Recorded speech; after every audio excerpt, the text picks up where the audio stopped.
Hello there, guys. It's me, Dirt Muffin here, back for Chapter 15 of The Golden Armor. Sorry for the little lapse in days there. I had a couple things to take care of, but thank you guys for sticking around. So, might as well jump right in. The Golden Armor, Chapter 15 Paradoxes. Comet woke the next day feeling unusually refreshed. He happily hummed a random song to himself as he got up, cleaned up, and donned his magnificent golden armor. He almost skipped down to the mess hall and even was happy to get some bubbling porridge that looked burnt. He grabbed the table and ate quickly, anxiously awaiting the arrival of Angel and Valerie. After 10 minutes, though, neither one showed up. Comet looked around the mess hall, uncomfortably, hoping to see the purple glimmer of Angel's armor or the pretty white plumes of Valerie, but sadly saw none. With time not on his side, Comet hung his head sadly and left the mess hall, heading up to Philomena's room. On his way up there, a familiar rustling of feathers and a sound of claws echoing through the hallways caught his attention. He spun around and smiled to see Valerie rubbing her eyes as she walked up to him. "Morning, Sleepy," Comet greeted with light sarcasm. Valerie threw him an amused look and replied, "I thought you'd still be asleep, lover colt." Comet's face contorted into a confused expression, but he didn't get a reply as he and Valerie headed off to the tower together. "So, how was last night?" Valerie asked. Comet replied with a stunned look on his face. "That good, huh?" "If I may ask, why are you so curious?" Comet weakly replied, unsure of where this conversation was going to go. Last time she did this, that scene in the dark room happened. "Well, I'm always curious to see what pony relationships are like," Valerie replied neutrally. "You see, where I come from, relationships are very different. Griffins usually take griffins like me and marry them on a whim, regardless of prior relationships. They're supposed to grow closer together over time and build strong family of many hatchlings. Ponies, however, believe the opposite, where a stallion is supposed to woo the mare before marrying her." Comet was unsure of how to respond to that. Griffins just took their mares without any prior thought? Plus, there was that bit about marriage. His mind seized up on. He was sure that Valerie was referring to Comet and Angel's relationship, but it was only one date. Who said anything about marrying her? Comet was still particularly unsure of whether he wanted Angel or Valerie, though Angel was winning by a long shot. Well, Comet tried to sputter out, but no words came to him.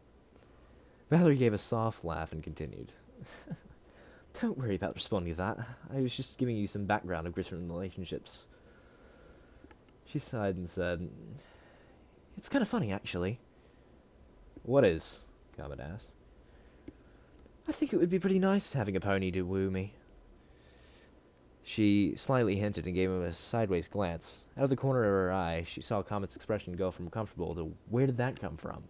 face. She chuckled again as they continued trotting over to the tower, enjoying at how uncomfortable she was making Comet. After a day of watching Philomena, the trio ate their dinners and proceeded off to their bunks. Comet, being the gentle pony he was, walked Angel back with Valerie following closely behind. Once he and Angel had said their goodnights, Comet breathed a sigh of happiness. Upon turning around, however, he accidentally ran headfirst into Valerie.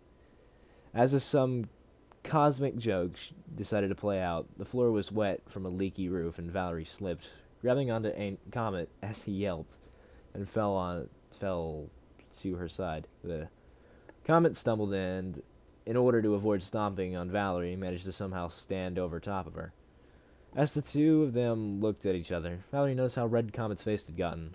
Lying on the ground underneath him, she also felt a weird blush coming on. She kind of liked this. Quickly, Comet scrambled to stop standing over her, and once he had moved, stood sheepishly about 4 feet away from Valerie as she pulled herself up. Feeling her blush starting to recede, Valerie looked over at him and chuckled.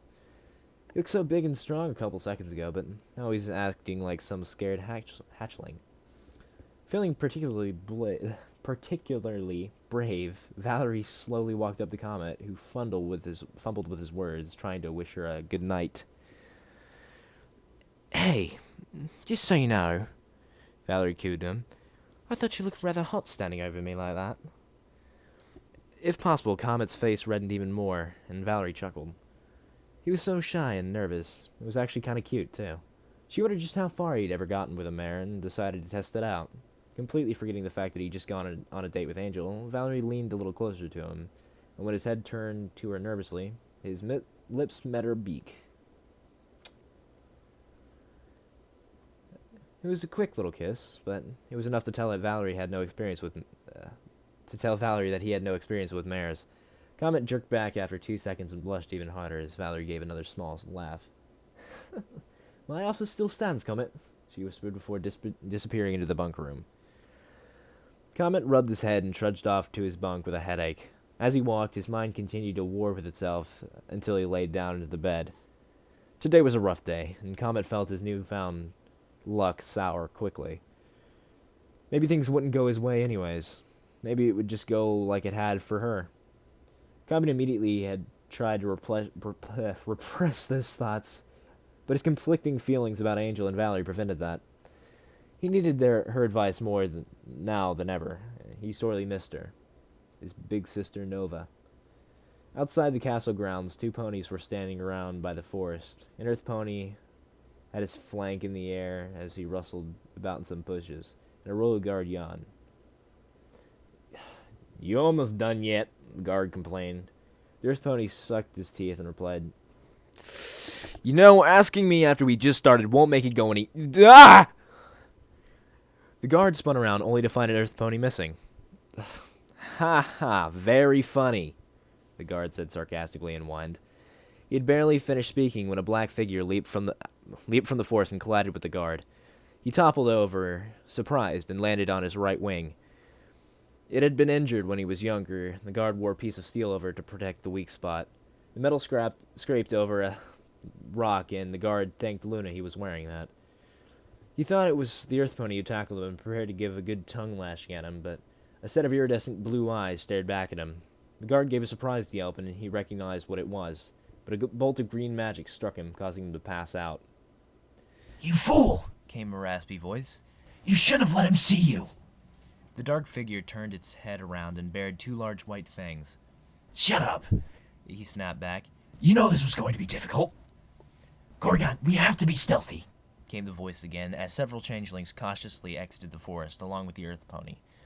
Now, if we want to get Queen Chrysalis to accept us, we need to do this right, the earth pony said in the raspy voice.